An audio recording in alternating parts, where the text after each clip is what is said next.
Pois é, o dia chegou. O dia em que, depois de alguns meses, eu resolvi gravar um vídeo para conversar com vocês sobre como eu me sinto após o fim de Hanyo no Yashahime. Essa aqui é uma carta aberta de alguém que acompanhou desde o primeiro episódio, junto com vocês aqui no canal, e que tem algumas coisinhas para falar sobre o anime, e que talvez de alguma forma possa fazer sentido para vocês, como fez para mim. Olá, meus queridos, eu sou Avalon das páginas Avalon Geek e é muito bom estar aqui de volta para conversar com vocês. Como eu tinha dito em outro vídeo, eu vou voltar aqui eventualmente para postar alguns vídeos para ter uma conversa com vocês. E o vídeo de hoje é justamente uma carta aberta sobre como eu me sinto após o fim de Hanyo no Yashahime. Eu demorei a fazer porque acho que demorou para eu poder digerir tudo isso. Inclusive eu acredito que a minha análise do penúltimo episódio, o episódio número 47, o 23 da segunda temporada, traduz muito do que eu senti naquele momento com o fim de Yashahime. O último episódio foi bem menos impactante para mim do que foi o penúltimo. Mas hoje, parando para reanalisar toda a série como um todo, acho que eu percebo que a minha opinião não mudou, talvez apenas um amadurecimento em relação a tudo que foi apresentado pra gente. Bom, se vocês quiserem, eu vou ficar muito grato se deixarem um like, também se deixarem os comentários de vocês, seja agora no começo, seja no final, de repente vocês já postam a opinião antes de ouvir a minha e depois complementam, postam novamente o que vocês acharam depois de ouvirem tudo que eu tenho pra dizer. Mas vamos lá, vamos ser honestos, porque desde o início a gente pôde perceber que Yashahime não ia ser um primórdio de animes, né? A ideia de omitir algumas informações importantes no roteiro para criar um suspense no público não foi das melhores. Eu tenho críticas muito fortes em relação a isso e quem assistiu às análises sabe muito bem disso, que semana após semana eu tinha as minhas críticas em relação a como o roteiro desenvolvia algumas situações, como ignorava outras, como se o público não imaginasse o que estava acontecendo. E eu acho que essa ferramenta de suspense ela é muito importante, ela é muito boa quando você sabe trabalhar isso num roteiro. Mas quando você pega um anime de sequência e você se propõe a contar a história dos filhos de personagens muito importantes, a contar a história dos descendentes, é natural que o público queira saber o que aconteceu com os pais. E até aí, criar um suspense em relação a isso tá ok, contanto que você não use desses personagens como uma promoção para instigar o público, que eu acho que é a minha grande crítica. O anime por muitas vezes usava da imagem de Sesshomaru, até mesmo teve um clickbait gigantesco, se eu não me engano, na prévia do episódio 13, onde aparecia uma mão muito parecida com a dele, mas na verdade era a mão da Setsuna, que ia perder o controle sobre o sangue yokai dela.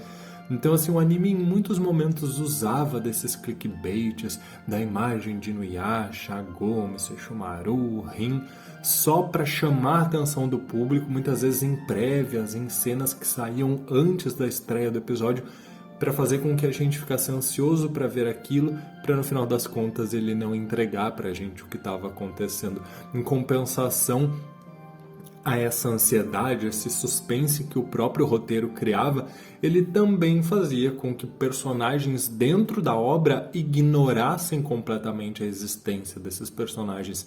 Não é como no mangá, onde a gente tem a Kaede fofoqueira que já sai falando tudo que ela sabe. Aqui no anime a gente tem, e acho que é o ponto mais marcante para todo mundo, uma Kaede que simplesmente não fala nada, um Kohaku que também finge que não sabe quem são os pais das meninas, uma série de coisas que incomodam um pouco porque não parece natural. Porque ou você esquece esses personagens e de fato existe um mistério ali, tem que haver um motivo do porquê ninguém está falando sobre aquilo e você cria um suspense em cima disso, ou então você aborda isso ainda que minimamente. E o anime faz isso não muito bem. Ele quer usar desse suspense, mas ao mesmo tempo ele precisa chamar a atenção do público com a imagem dos personagens, mas ele não tem uma boa justificativa do porquê ninguém menciona sobre esses personagens. E aí a gente vai começar a entrar num ponto que é a boa vontade e talvez uma passação de pano gigantesca desse que vos fala. Isso porque quem acompanhou as minhas análises sabe que muitas vezes eu buscava justificar com as atitudes dos personagens, eu buscava entender o que estava acontecendo, como por exemplo a Kaede, que já tinha acostumado a perder pessoas muito queridas, porque era uma época muito turbulenta, onde as pessoas morriam facilmente, tentando justificar isso do porquê ela não demonstrava os sentimentos dela em relação a Rin, a Agome, o Inuyasha, porque ela achava que todo mundo tinha morrido, por que ela não falava sobre isso, porque ela estava acostumada a perder as pessoas, por que ela nunca foi atrás deles. Então, é uma série de justificativas que eu sei que muitas vezes eu criei para me confortar, para fazer parecer para mim que o roteiro era muito melhor do que ele realmente era e, consequentemente, para vocês. Eu ficava muito feliz quando eu via comentários nas minhas análises falando sobre: nossa, eu entendi isso depois de ouvir sua análise. Nossa, eu estava ansiosa para ver o que você tinha para falar porque eu não tinha entendido muito bem isso. Só que, gente, muitas vezes era uma interpretação que eu tinha e que pode ser que no fundo não fosse a real ideia do roteiro, né? E a minha maior crítica com Yashahime, calma que eu não vou só criticar, mas é justamente isso. Porque não é um trabalho presente o suficiente, exposto o suficiente para você confirmar que essa é a intenção do roteiro, e também não é sutil o suficiente para te deixar interpretar aquilo de uma maneira lógica e natural. Um dos maiores exemplos que eu posso dizer para vocês dentro da própria franquia, porque é isso que acabou se tornando de Inuyasha, é o Sesshomaru. Muitas vezes Sesshomaru, inclusive no anime, no mangá clássico, tem atitudes que ele não precisa falar o que ele pensa. Algumas vezes já quem traduz os sentimentos e as atitudes dele, mas em outras apenas a interpretação do leitor ou do espectador são suficientes para concluir qual era a intenção de Sesshomaru, o que ele queria. Por exemplo, vocês vão se lembrar lá no terceiro filme, onde o Sesshomaru ele entra na frente do Inuyasha, ele empurra o Inuyasha e entra na frente dele para desviar um golpe da Songa, né? Todo mundo sabe que, a intenção dele ali não era só empurrar o Inuyasha como ele faz parecer. Ele estava protegendo o irmão. Mas é um tipo de atitude sutil. E aqui em Yashahime, isso não é sutil dessa forma, mas também não é expositivo o suficiente. Não que eu quisesse que o roteiro, muitas vezes, fosse escrachado e sentasse para explicar pra gente: olha, tá acontecendo isso e aquilo. Mas entre as duas opções, eu acho que era melhor ele explicar do que ele fingir que ele é sutil quando na verdade ele só é confuso. Aqui, por favor, não confundam eu dizer que o roteiro deveria ser um pouco mais expositivo, no sentido de deixar mais claras as suas intenções e dos personagens, com a crítica que eu vou fazer mais pra frente em relação ao episódio 15, tá bom? Não é nesse sentido de quebrar a quarta parede, de ter que literalmente falar pro espectador: olha, é isso aqui. Não, é só trabalhar de uma maneira que o telespectador consiga compreender sem que fique um emaranhado de coisas sem respostas e confusas. Então vamos começar a destrinchar isso um pouquinho. A gente estava mal acostumado com Inuyasha, que é amplamente conhecido pelo seu excepcional trabalho de desenvolvimento de personagens, um equilíbrio perfeito de ação e romance, e o Yashahime veio nessa promessa, né, de ser uma continuação de algo muito grandioso. Então eu não vou dizer para vocês que o anime é ruim, porque não é, mas ele demonstrou que ele tem um potencial muito maior do que o que ele soube aproveitar. O anime tem momentos excepcionais, eu posso citar aqui para vocês uma série de exemplos envolvendo a Setsuna, que é para mim a personagem que foi melhor desenvolvida e trabalhada. A Moroha, aquele episódio final da primeira temporada é magnífico. A gente tem cenas tanto muito emocionantes como cenas do próprio Kirinmaru, quando ele está lutando contra o Sesshomaru, cenas de ação muito boas. Isso me faz perceber que o anime ele é muito bom, sim, mas não sempre. Houveram episódios sutis, e aqui eu vou dar um exemplo para vocês do como eu falo sobre ser sutil de uma maneira que o público vai compreender, como o episódio do Homura, onde a gente tem aquela camponesa que foi sequestrada, que era vítima do Homura. Ela era colocada numa situação onde ela se culpava pelas atitudes dele, pelos ciúmes dele, como se ela fosse a errada. Isso é algo sutil que o público consegue interpretar quando assiste. Agora, atitudes como a da Zero, do Kirinmaru, muitas vezes não são sutis e interpretáveis pelo público. Elas só são confusas. A Zero para mim é uma personagem extremamente complexa, com diversas camadas, porém a abordagem dela não é sutil a esse ponto que o público perceba. Ela só é confusa.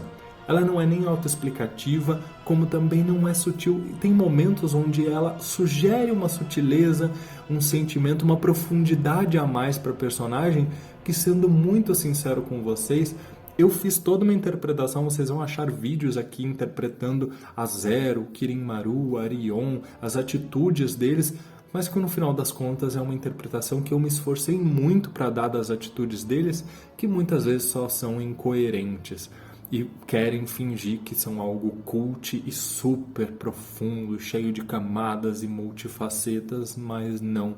É só um roteiro que não sabia muito bem para onde ir e cada hora dava uma atitude mais incoerente com a anterior. Por exemplo, quem acompanhou as minhas análises sabe muito bem que eu fiz uma construção sobre como a Zero projetou no Sesshomaru toda a frustração que ela tinha com o Ino no Taisho e em como ela não teve o amor correspondido dele.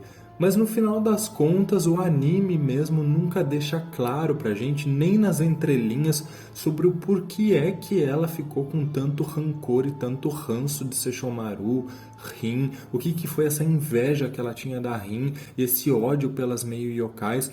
E eu não tô falando isso como se eu fosse o cara que super interpreta personagens e personalidades, não é isso, gente. É justamente que eu sei que o meu carinho pela obra é tão grande que eu realmente me esforçava para fazer parecer que a obra era melhor do que ela realmente era, porque eu sempre enxerguei muito potencial. Me perguntarem ainda hoje, você gosta de Hanyo no Yashahime? Sim, mas muito desse sim vai ser sobre o potencial que eu sei que a história tem, sobre os personagens que são incríveis, sobre a possibilidade de profundidade dessas camadas todas que eu sei que eles poderiam ter, mas que não são trabalhadas. Então eu prefiro no meu coração acreditar que elas existem, elas só não foram trabalhadas, mas elas estão lá, e que os personagens são muito complexos, sim, do que fingir que é um anime superficial e que não soube trabalhar o que ele tinha nas mãos. E aí, além dessa questão da profundidade dos personagens, onde a gente pode citar outros exemplos, como o próprio sentimento da Arion, que, ao meu ver, não queria mostrar a felicidade, a animação dela ao ver o seu pai lutar, para que ele não quisesse se mostrar cada vez mais forte para ela e não se colocasse cada vez mais em perigo. Em contrapartida, que o Kirin-Maru só queria provar que ele era forte para poder ver a Rion sorrir. Então, quanto menos ela sorria, mais ele queria que ela voltasse a sorrir e mais ele se colocava em perigo. E aí vem todo aquele ponto de ele se culpar pela morte da filha, uma série de questões que levam ele a ter atitudes bobas, como querer derrotar o cometa para se provar forte.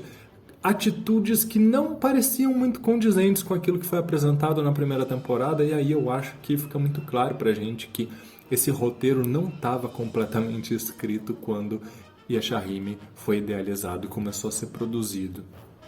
A própria Rumiko Takahashi já confessou em algumas entrevistas que ela tem uma linha base do roteiro quando ela começa uma obra e ela vai elaborando capítulo após capítulo, semana após semana. Não é algo que ela tem em mente de forma completa desde o início. Entretanto, os roteiristas parece que precisavam ter umas aulinhas ali da Rumiko sobre esse improviso de roteiro, porque eles não souberam fazer isso de forma tão natural. Tanto que eu fiz um vídeo aqui no canal falando das tramas esquecidas, e a gente percebe como muitas coisas mudaram ao longo do anime e ideias foram praticamente descartadas que a princípio pareciam ser extremamente importantes. E o anime teve ideias incríveis. Ele resgatou aqueles conceitos de Haku e Kon, os poderes espirituais da Moroha foram trabalhados, o uso da Tenseiga voltou a ser relevante. Aqui a gente tem vários personagens clássicos de Inuyasha, toda uma abordagem da mãe do Sesshomaru e também a criação de um rival à altura de Ino no Taisho, esse cometa repleto de yokais. Tem muitas coisas muito interessantes em Hanyo no Yashahime. O universo de Yashahime junto com o de Inuyasha é muito rico e é isso que me deixa muito feliz, o potencial, mas a execução deixou um pouquinho a desejar. E o último ponto, para não ficar macetando tanto o anime, mas que eu acho que faltou uma certa paciência, um certo carinho, é que quando eu falo para vocês sobre esse suspense que foi criado em em alguns personagens clássicos, para introduzir os personagens novos e manter o público fiel de Inuyasha assistindo à medida que eles iriam se cativar pelas meninas, mas que a princípio, olha, a gente sabe que vocês querem saber do Inuyasha do Sesshomaru, então assiste aqui que a gente vai dar uma migalha deles para vocês, enquanto a gente tem todo o resto do episódio focado nas meninas até que vocês se cativem. E eu acho que isso até funcionou, porque depois da primeira temporada a gente já amava essas meninas. Mas eu também sinto que isso não teria sido um problema tão grande se eles tivessem um timing melhor e um desenvolvimento mais fluido. Eu sempre falei disso nas análises, a ausência de fluidez nos episódios e na trama como um todo. A gente tem episódios extremamente desnecessários e que, honestamente, eu nem tenho vontade de rever porque eu sei que não acontece nada de relevante naquele episódio, como o episódio dos gatos, lá da primeira temporada. Mas a gente tem outros episódios onde acontecem tantas coisas que eu penso assim, calma, isso podia ser trabalhado em 2, 3 episódios tranquilo, não precisa correr porque isso aqui tá bom. E isso é gritante quando a gente tem o famigerado episódio 15 da primeira temporada, né? Onde o Rico precisa literalmente conversar, quebrar a quarta parede, conversar com o telespectador para que ele entenda minimamente o que aconteceu, porque a trama estava tão sem pé, sem cabeça, que não dava para continuar se alguém não explicasse pra gente o que aconteceu. E isso poderia ser feito de maneira tão mais natural, que eu gosto de citar como exemplo o próprio mangá atual da Rumiko, o Mao. Nesse mangá, o protagonista está pouco a pouco, à medida que avança a trama, descobrindo mais sobre o passado.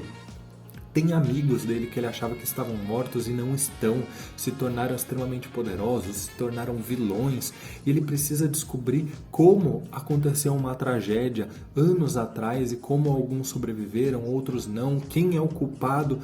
E isso vai pouco a pouco se revelando. Até hoje a gente não tem certeza de tudo que aconteceu, já passou de 100 capítulos, mas eles vão dando pra gente algumas pequenas informações e a gente vai ligando esse quebra-cabeça que torna tudo muito mais emocionante do que você passar episódios e mais episódios sem entender nada e depois, vamos explicar um pouco aqui porque tá confuso demais.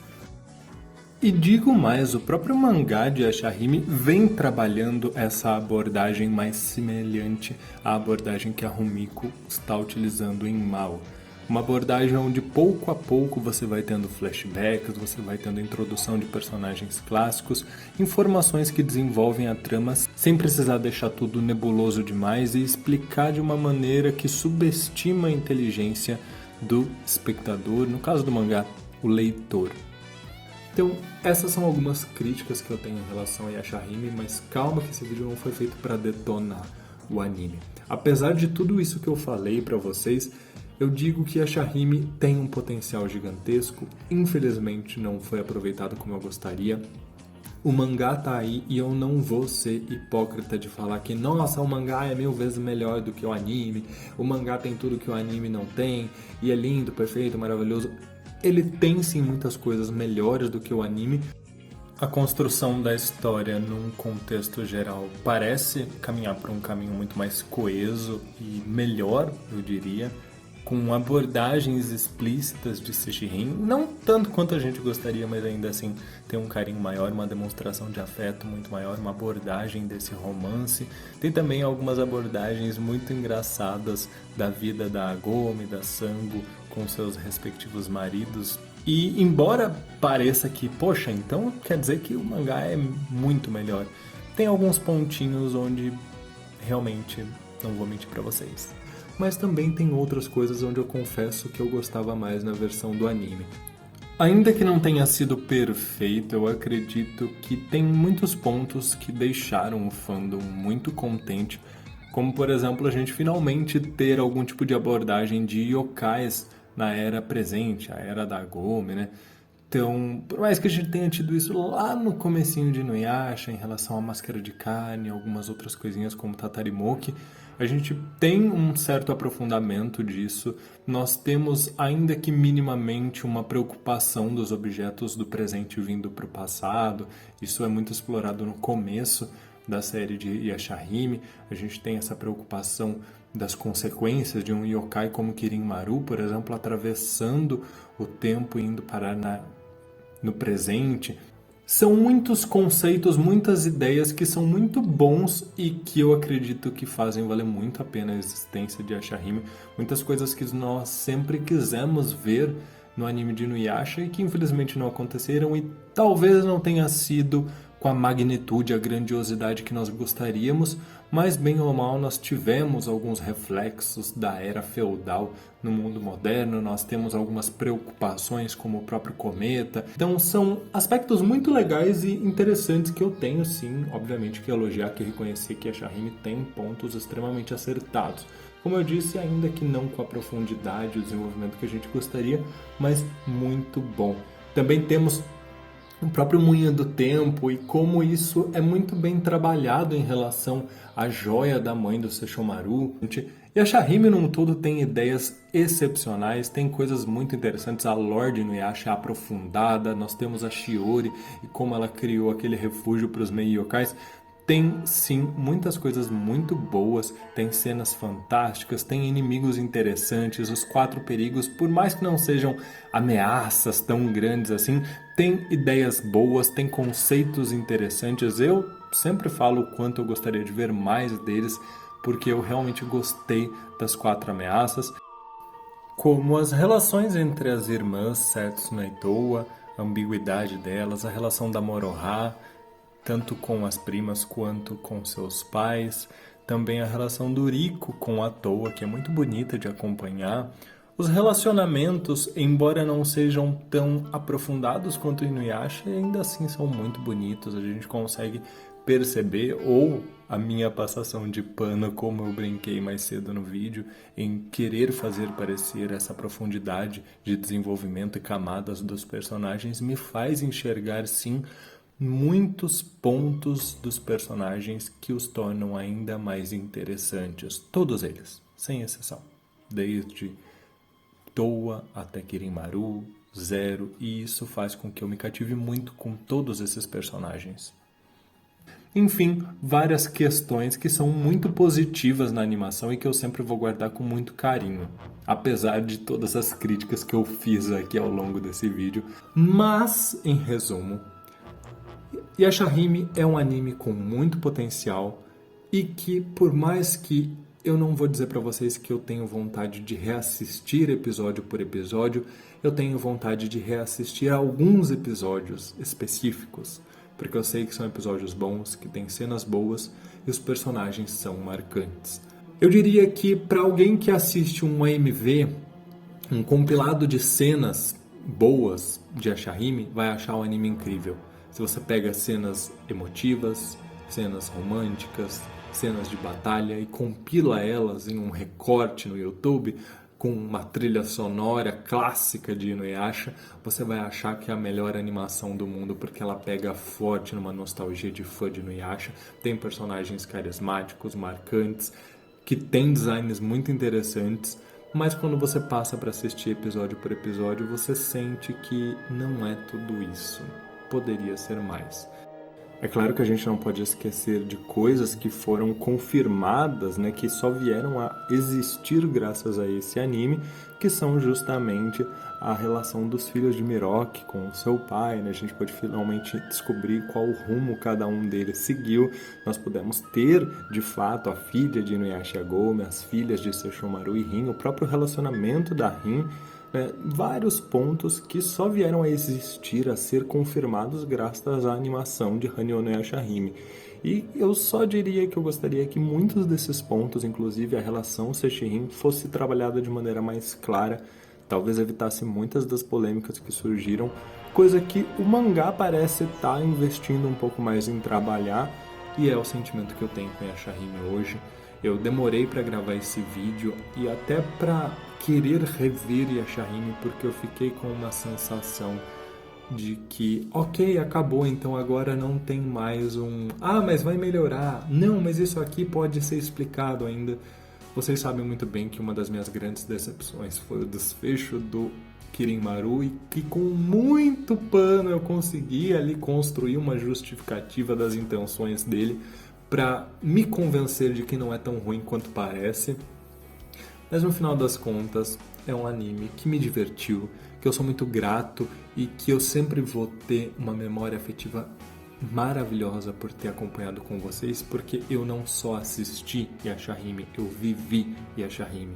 Foram 2 anos gravando vídeos, interpretando, teorizando, conversando com vocês, acordando de madrugada para fazer live. São momentos inesquecíveis que eu vou guardar com muito carinho no meu coração pro resto da minha vida e que com certeza tem um peso gigantesco quando eu penso na importância que Inuyasha teve na minha vida. Então, viver Yashahime depois de adulto, sabendo de toda a trajetória que Inuyasha teve na minha infância, na minha vida, foi algo muito grande, muito importante, principalmente em poder estar dividindo isso com vocês. Sempre vou amar esse anime com muito carinho. Não pense em momento nenhum que eu deixei de gostar de Yashahime, porque eu tenho sim as minhas críticas, porque mesmo assim, mesmo apesar de tudo, ainda conseguiu se divertir. Meus queridos, muito obrigado por tudo. Essa foi uma baita carta aberta e eu espero que tenha feito algum tipo de sentido para vocês. Um grande abraço e até mais.